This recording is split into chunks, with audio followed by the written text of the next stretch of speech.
Hello everyone, this is doctor Jivesh Yadav. The most important 60 topic का for AI PGT 2025 हम लोग series यहाँ पे कंटिन्यू कर रहे थे और आज की क्लास में हम लोग बात करेंगे टॉपिक नंबर 35 के विषय में। स्टार्ट करते हैं। तो आज का जो टॉपिक है वो तो टेस्ट सीरीज़ भी स्टार्ट हो गए हैं, ठीक है। उसकी एक्सिस के बारे में मैंने ऑलरेडी वीडियो में बता दिए हैं। तो जो बच्चे प्रॉपरली ज्वाइन कर रहे हैं, ठीक है, उन लोग प्रॉपरली चीज़ों को करते जाओ, ठीक है। आपकी प्रिपरेशन ऐसे ही हो जाएगी। जिन लोग अभी तक कंटिन्यू किए हैं उन लोग कंटिन्यू करते ही रहो, ठीक है।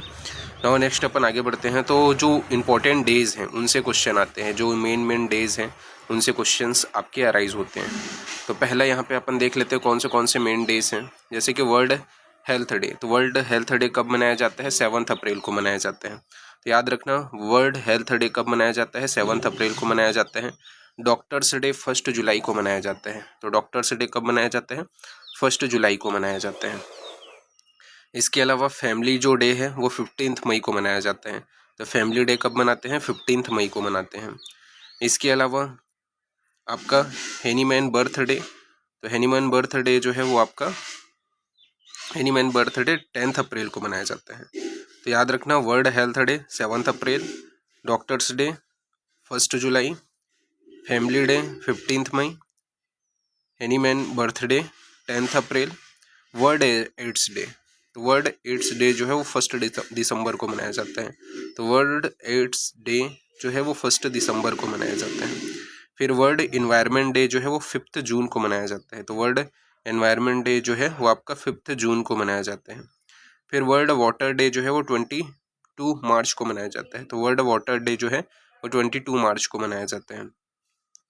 फिर इसके बाद में है वर्ल्ड टीबी डे। तो वर्ल्ड टीबी डे जो है वो 24 मार्च को मनाया जाता है। तो वर्ल्ड टीबी डे जो है वो 24 मार्च को मनाया जाता है। फिर नेशनल साइंस डे 28 फरवरी को मनाया जाता है। तो नेशनल साइंस डे 28 फरवरी को मनाया जाता है। वर्ल्ड पॉपुलेशन डे 11 जुलाई को मनाया जाता है। तो वर्ल्ड पॉपुलेशन डे 11 जुलाई को मनाया जाता है। वर्ल्ड अस्थमा डे 3 मई को मनाया जाता है। तो वर्ल्ड अस्थमा डे 3 मई को मनाया जाता है। फिर नेशनल एपिलेप्सी डे 17 नवंबर को मनाया जाता है। तो नेशनल एपिलेप्सी डे 17 नवंबर को मनाया जाता है। फिर है विश्व विकलांग दिवस 20 मार्च को मनाया जाता है। तो विश्व विकलांग दिवस 20 मार्च को मनाया जाता है।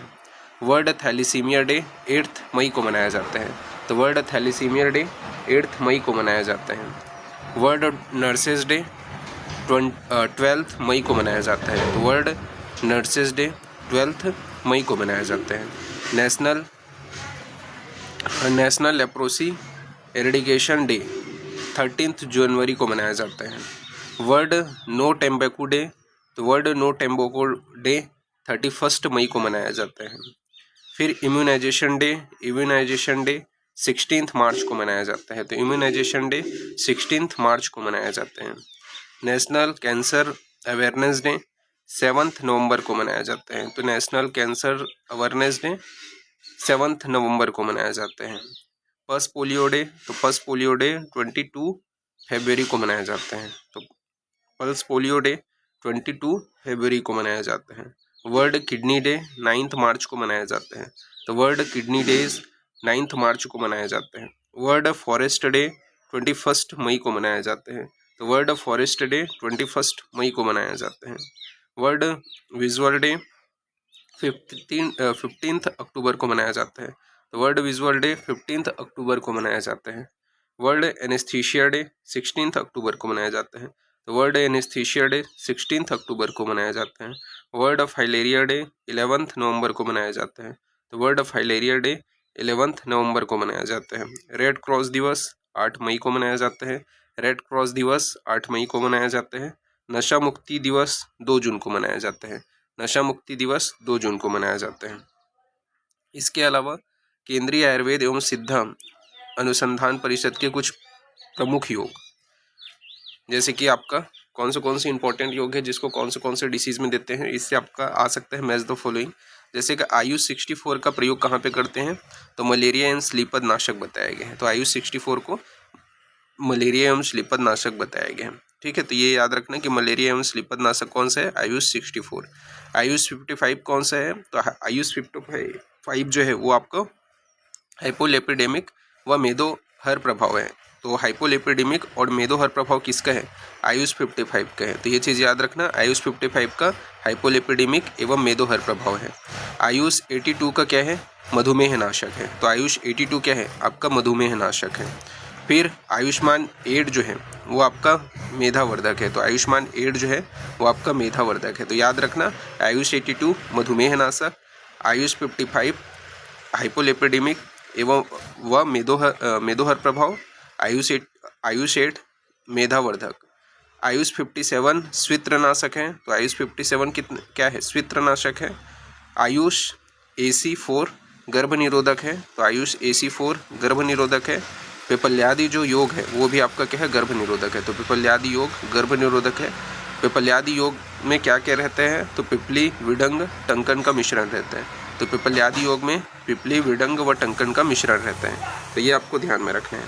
फिर आयुष 56 क्या है, एंटी एपिलेप्टिक ड्रग है। तो आयुष क्या है, 56 एंटी एपिलेप्टिक ड्रग है। ये चीज़ याद रखना है, एंटी एपिलेप्टिक ड्रग कौन सा है, आयुष 56। फिर आपका 770 ऑयल कहाँ पे प्रयोग करते हैं, तो सोरियासिस में प्रयोग करते हैं। तो सोरियासिस में क्या यूज़ किया जाता है, 770 ऑयल।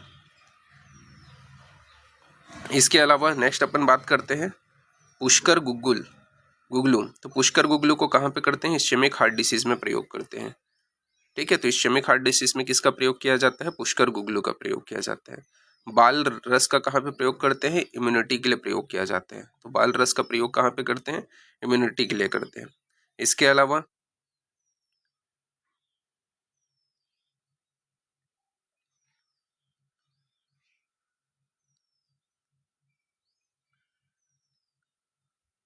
तो अनर्तिका जो लड्डू है उसका प्रयोग कहाँ पे करते हैं, तो फूड सप्लीमेंट में। इसके अलावा आपका जो तो अनर्तिका जो टी है उसका अपन हर्बल टी, ठीक है। फिर जो आपका ISM&H का नया नाम क्या है, आयुष, ठीक है। तो ये पूछा जाता है। फिर कुछ इंपॉर्टेंट फादर्स देख लेते हैं। तो फादर ऑफ मॉडर्न एनाटॉमी किसको बोला जाता है, तो आपका एड्रियस वेसिलियम को क्या बोलते हैं अपन लोग, फादर ऑफ मॉडर्न एनाटॉमी। तो एड्रियस वेसिलियम को अपन क्या बोलते हैं, फादर ऑफ मॉडर्न एनाटॉमी। इसके अलावा फादर ऑफ माइक्रोस्कोपी किसे बोला जाता है, तो मार्सेलो मेलपिधी, ठीक है। तो मार्सेलो मेलपिधी को क्या है, फादर ऑफ माइक्रोस्कोपी कहते हैं। फिर फादर ऑफ माइक्रोबायोलॉजी किसे बोला जाता है, तो एंटोवन ल्यूवेनहॉक। तो एंटोनॉन ल्यूवेनहॉक को क्या बोलते हैं, फादर ऑफ माइक्रोबायोलॉजी। इसके अलावा father of modern medical science किसे बोलते हैं, तो हिप्पोक्रेटस को बोलते हैं father of modern medical science, ठीक है। तो ये आपको याद रखना है। फिर महत्वपूर्ण वैज्ञानिक अनुसंधान संस्थान के बारे में देख लेते हैं। जैसे कि विश्व स्वास्थ्य संगठन जो है वो जेनेवा में है, ठीक है, स्विट्जरलैंड में स्थित है, ठीक है। तो ये आपको याद रखना है। तो विश्व स्वास्थ्य संगठन जेनेवा, स्विट्जरलैंड। इसके अलावा यूनिसेफ जो है न्यूयॉर्क में है, यूनाइटेड स्टेट में, ठीक है।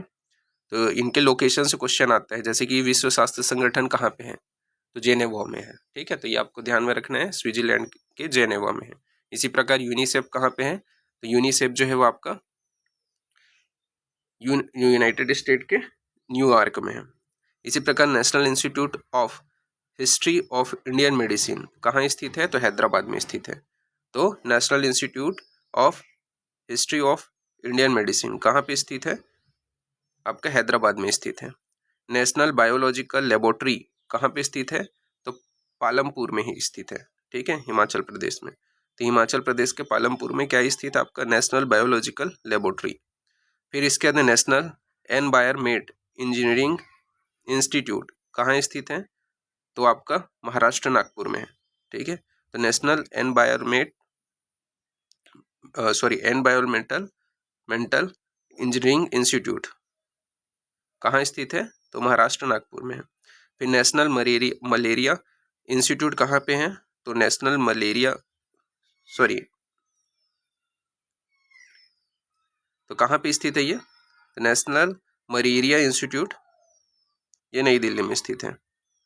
और नेक्स्ट अपन आगे बढ़ते हैं। फिर यहाँ पे आपका बताया गया है Indian drug and pharmaceutical limited कहाँ स्थित है, तो नई दिल्ली में स्थित है। तो Indian drug and pharmaceutical limited कहाँ स्थित है, नई दिल्ली में स्थित है। नेशनल केमिकल लेबोरेटरी कहाँ स्थित है, तो पुणे महाराष्ट्र में स्थित है। तो नेशनल केमिकल लेबोरेटरी कहाँ स्थित है, पुणे महाराष्ट्र में स्थित है। नेशनल बॉटनिकल गार्डन कहाँ स्थित है, तो national botanical garden Lucknow Uttar Pradesh में स्थित है। इंडियन इंस्टीट्यूट ऑफ साइंस कहाँ स्थित है, तो बेंगलोर कर्नाटका में। तो इंडियन इंस्टीट्यूट ऑफ साइंस कहाँ स्थित है, तो बेंगलोर कर्नाटका में आपका स्थित है। फिर institute of Ayurvedic studies and research, तो institute of Ayurvedic study and research कहाँ स्थित है, तो जामनगर गुजरात में स्थित है। फिर नेशनल इंस्टीट्यूट ऑफ आयुर्वेदा कहाँ स्थित है, तो जयपुर राजस्थान में स्थित है। फिर इसके अंदर central Indian medicinal plant organisation कहाँ स्थित है, तो central Indian medicinal plant organisation Lucknow Uttar Pradesh में स्थित है। फिर इसके अंदर all India institute of hygiene and public health कहाँ स्थित है, तो कोलकाता में स्थित है। तो all India institute of hygiene and public health कहाँ स्थित है, कोलकाता में स्थित है। Indian institute of experimental medicine कहाँ स्थित है, तो कोलकाता में है। तो Indian institute of experimental medicine कहाँ स्थित है, तो कोलकाता में स्थित है। तो ये चीज़ आपको याद रखना है, ठीक है। इसके बाद में आपका national institute of communicable disease कहाँ पे स्थित है, तो नई दिल्ली में स्थित है। तो national institute of communicable disease कहाँ पे स्थित है, आपका नई दिल्ली में स्थित है। तो नेशनल ट्यूबरकुलोसिस ट्रेनिंग इंस्टीट्यूट कहाँ पे स्थित है, तो बेंगलोर में स्थित है। तो आपका नेशनल ट्यूबरकुलोसिस ट्रेनिंग इंस्टीट्यूट कहाँ पे स्थित है, तो बेंगलोर में स्थित है। All India institute of physical medicine and rehabilitation कहाँ पे स्थित है, तो आपको मुंबई में स्थित है। फिर all India institute of speech and hearing कहाँ पे स्थित है, तो all India institute of speech and hearing Mysore में स्थित है। फिर न्यूट्रिशन रिसर्च इंस्टीट्यूट हैदराबाद में स्थित है। तो न्यूट्रिशन रिसर्च इंस्टीट्यूट हैदराबाद में स्थित है। Indian cancer research institute Mumbai में स्थित है। तो Indian cancer research institute Mumbai में स्थित है। सेंट्रल लेप्रोसी रिसर्च इंस्टीट्यूट आपका चेंगलीपेट मद्रास में है, ठीक है। तो central leprosy research institute Chengalpet Madras में है।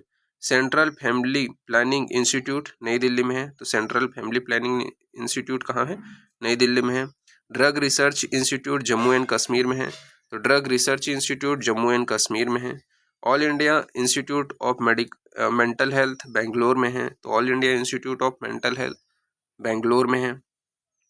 वायरस रिसर्च लेबोरेटरी पुणे में है। तो वायरस रिसर्च लेबोरेटरी कहाँ है, पुणे में है। Serology and chemical examination laboratory कहाँ है, तो कोलकाता में है। तो serology and chemical examination laboratory कहाँ है, कोलकाता में है। सेंट्रल ड्रग लेबोरेटरी कहाँ पे है, कोलकाता में है। तो सेंट्रल ड्रग लेबोरेटरी भी कोलकाता में है। सेंट्रल हेल्थ ब्यूरो नई दिल्ली में है। तो सेंट्रल हेल्थ ब्यूरो कहाँ है, नई दिल्ली में है।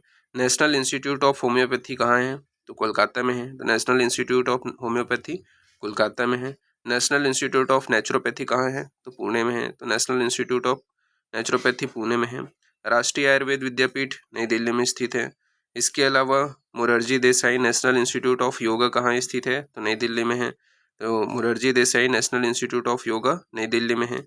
नेशनल इंस्टीट्यूट ऑफ सिद्धा कहाँ है, तो चेन्नई में है। नेशनल इंस्टीट्यूट ऑफ सिद्धा कहाँ है, चेन्नई में है। Indian medicine pharmaceutical corporation limited Almora में है, उत्तरांचल में, ठीक है। तो Indian medicine pharmaceutical corporation limited Almora Uttaranchal. Gandhi प्रकृति चिकित्सा व अनुसंधान कॉलेज लखनऊ में है। फिर national college of naturopathy medicine कहाँ है, तो ओरेगान में है, ठीक है। तो आपका ओरेगाना में आपका क्या है, आपका national college of naturopathy medicine. फिर British college of naturopathy and osteopathy कहाँ है, तो आपका लंदन में है।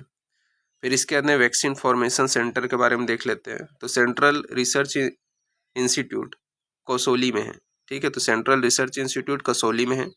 पाश्चर इंस्टीट्यूट कुन्नूर में है, ठीक है। तो पाश्चर इंस्टीट्यूट कुन्नूर में है। हापकिंस इंस्टीट्यूट मुंबई में है, तो हापकिंस इंस्टीट्यूट मुंबई में है। बीसीजी वैक्सीन लेबोरेटरी जो है वो आपका गुंडी चेन्नई में है, ठीक है। फिर इसके बाद में कुछ इंपॉर्टेंट उपमाओं के विषय में भी बात कर लेते हैं, जैसे कि चीनी चिकित्सक कौन थे, तो पेंगिन थे, ठीक है। तो पेंगिन कौन थे, आपके चीनी चिकित्सक थे। इसके बाद में आपका यूरोपीय चिकित्सक कौन थे, तो हिरण्याक्ष थे। तो यूरोपीय चिकित्सक कौन थे, हिरण्याक्ष थे। फिर इसके बाद में आपका जो वल्हिक भीषक कौन थे, तो वाल्हिक भीषक जो है इन किसको बोला गया है, तो वाल्हिक भीषक आपके गंगायन को बोला गया है। चरक चतुरानन किसे बोलते हैं, तो चरक चतुरानन आपका चक्रपाणि को बोलते हैं। और सुश्रुत सहस्त्रनयन किसे बोले जाते हैं, तो चक्रपाणि को ही बोला जाता है। तो चरक चतुरानन भी चक्रपाणि है और सुश्रुत सहस्त्रनयन भी कौन है, चक्रपाणि। फिर कविंद्रमणि, तो कविंद्रमणि किनको बोला गया है, तो कविंद्रमणि राजवैद्य रामसेन को बोला गया है। तो राजवैद्य रामसेन को कविंद्रमणि बोला गया है। फिर प्रथम वैद्य रत्न कौन थे, तो कविराज द्वारकानाथ सेन। तो वो कविराज द्वारकानाथ सेन कौन थे, प्रथम वैद्य रत्न। फिर इसके बाद में उपाध्याय द्वारकानाथ सेन तथा गणनाथ सेन है, ठीक है। तो ये आपको याद रखना है। महामहोपाध्याय कौन है, आपका द्वारकानाथ सेन और गणनाथ सेन को बोला गया है। कविराज किनको बोला गया है, गंगाधर राय और यामिनी भूषण के लिए कविराज जो है उपमा दिया गया है। फिर चरकाचार्य किनको बोला गया है, तो चरकाचार्य आपका धर्मदास वैद्य को बोला गया है। तो चरकाचार्य किनको बोला गया है, धर्मदास वैद्य को बोला गया है। फिर पद्म भूषण के विषय में बात करते हैं, तो पद्म भूषण सत्यनारायण शास्त्री व पंडित शिव शर्मा को मिले हैं। तो पद्म भूषण किसको बोलते हैं, किनको मिला है, तो सत्यनारायण शास्त्री व पंडित शिव शर्मा।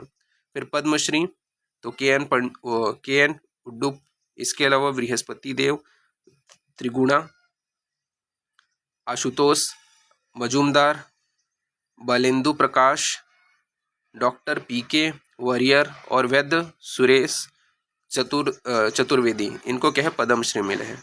तो ये थोड़ा ध्यान रखना। फिर आयुर्वेद महर्षि, तो आयुर्वेद महर्षि दयाराम अवस्थी है, मुरारी लाल मिश्रा हैं, डॉक्टर PNV कुरूप हैं, ठीक है। तो ये आपको याद रखना है कि ये क्या है, आयुर्वेद महर्षि हैं। फिर आयुर्वेद पीयूषवाणी, तो आयुर्वेद को पीयूषवाणी जो शब्द है वो वैद्य श्री राम शर्मा के लिए, वैद्य PK वरियर के लिए और प्रोफेसर रामहर्ष सिंह के लिए, ठीक है। तो ये आपको ध्यान में रखना है। पीयूषवाणी, आयुर्वेद पीयूषवाणी, वैद्य श्री राम शर्मा, वैद्य PK वरियर और प्रोफेसर रामहर्ष सिंह के लिए प्रयोग हुए हैं। फिर BHU में IMS के स्थापक आयुर्वेदज्ञ कौन थे, तो प्रोफेसर KN उड्डुप, ठीक है। BHU के प्रथम आयुर्वेद संकाय के अध्यक्ष कौन थे, तो वैद्य प्रियव्रत शर्मा, ठीक है। NIA के प्रथम वाइस चांसलर कौन थे, तो प्रोफेसर रामहर्ष सिंह।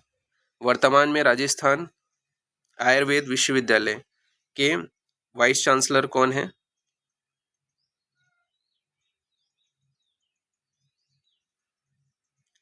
तो प्रोफेसर बनवारी गौड़।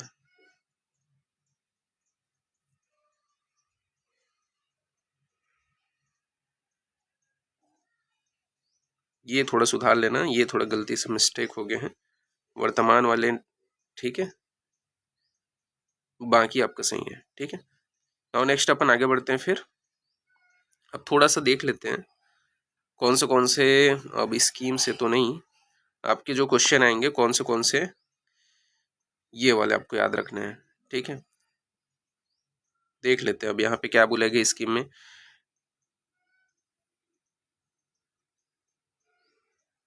तो यहाँ पे बोला गया है the Ayurgyan scheme has a component of a Ayurveda biology integrated health research and innovation component to prioritize research area in Ayush sector.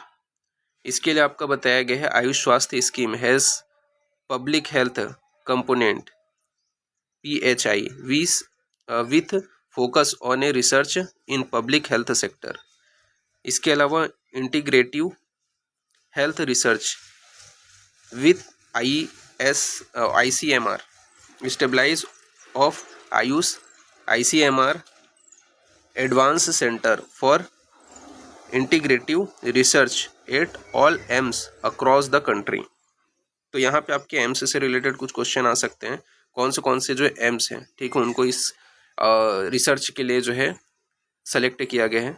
तो एम्स दिल्ली, तो एम्स दिल्ली में आपका क्या है, गैस्ट्रो इंटेस्टाइनल डिसऑर्डर एंड जो वुमेन एंड चाइल्ड हेल्थ से रिलेटेड जो research है वो वहाँ पे आपका हो रहा है, ठीक है। तो एम्स दिल्ली में आयुष सेक्टर के जो gastro intestinal disorder and women and child health से रिलेटेड हो रहे हैं जो रिसर्च है वहाँ पे, ठीक है, आयुष का। फिर इसके बाद में आपका एम्स जोधपुर में आपका क्या है, जो ये बोल सकते हैं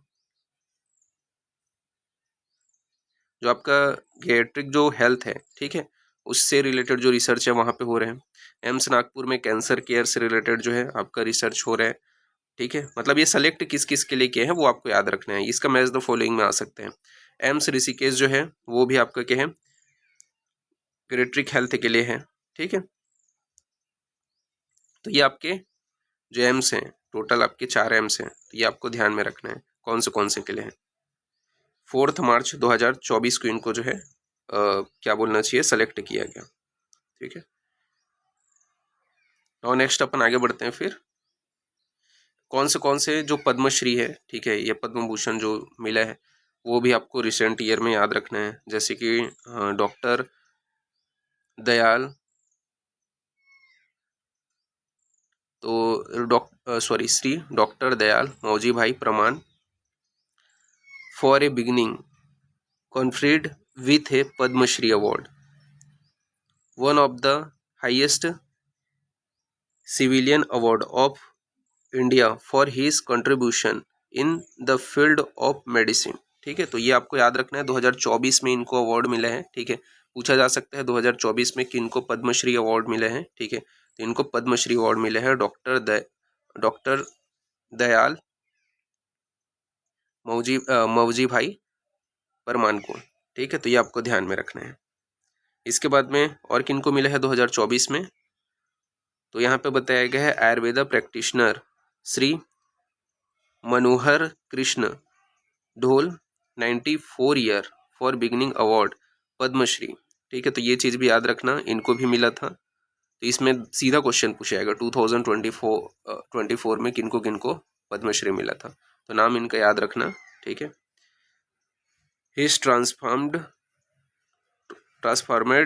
health care for the marginalised across rural Maharashtra and conducted 1.75 lakh free eye surgeries, ठीक है। तो ये आपको याद रखना है कि इसके लिए भी है फ्री आई सर्जरीज 1.75, ठीक है। नाम क्या है आपका, श्री मनोहर कृष्ण धोल, ठीक है। 2024 में इनको मिला था। इसके अलावा आपका पद्म भूषण, ठीक है। अभी तो हमने क्या देखा, पद्मश्री, तो पद्मश्री 2 लोगों को मिला था। पद्म भूषण के विषय में बात कर लेते हैं। तो पद्म भूषण बोला गया है श्री सीताराम जिंदल को मिला था, ठीक है। तो यहाँ पे बताया गया है distinguished 19 year old ventral industrial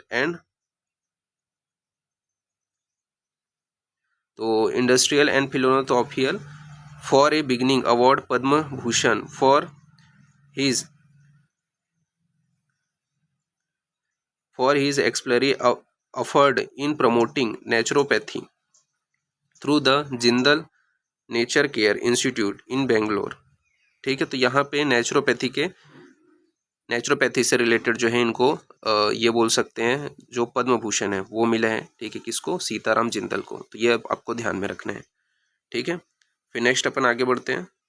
तो बस इतना ही है, ये 3 लोग का आपको याद रखना है 2024 में जिनको मिले हैं। और अभी 2025 का भी थोड़ा सा है, ठीक है। तो उसको मैं बाद में किसी और क्लास में आपको बता दूंगा, ठीक है। बाकी आपको तो ये 2024 का विशेष रूप से ध्यान में रखना है, ठीक है। किस किस फील्ड में मिले हैं, तो फील्ड के मेडिसिन के फील्ड में किसको मिले हैं ऐसा बोला जाएगा, ठीक है, पद्मश्री। तो डॉक्टर दयाल मौजी भाई को मिले हैं, ठीक है। फिर बोला जाएगा आई सर्जरी से रिलेटेड जो फील्ड है उसमें किनको मिला है, या 1.75 लाख फ्री आई सर्जरी से के कारण जिनको पद्मश्री मिला है वो कौन है, तो आपका मनोहर कृष्ण ढोल है, ठीक है। और नेचुरोपैथी से रिलेटेड पूछा जाए तो आपका सीताराम जिंदल है, ठीक है। तो ये आपको ध्यान में रखना है। तो इस प्रकार से ये जो आपका टॉपिक है यहाँ पे फिनिश होता है, ठीक है। इंपॉर्टेंट जो जो चीज़ें थी मैंने यहाँ पे कंप्लीट करा दिए हैं। नेक्स्ट क्लास में आगे कंटिन्यूशन करेंगे, ठीक है। Thank you class.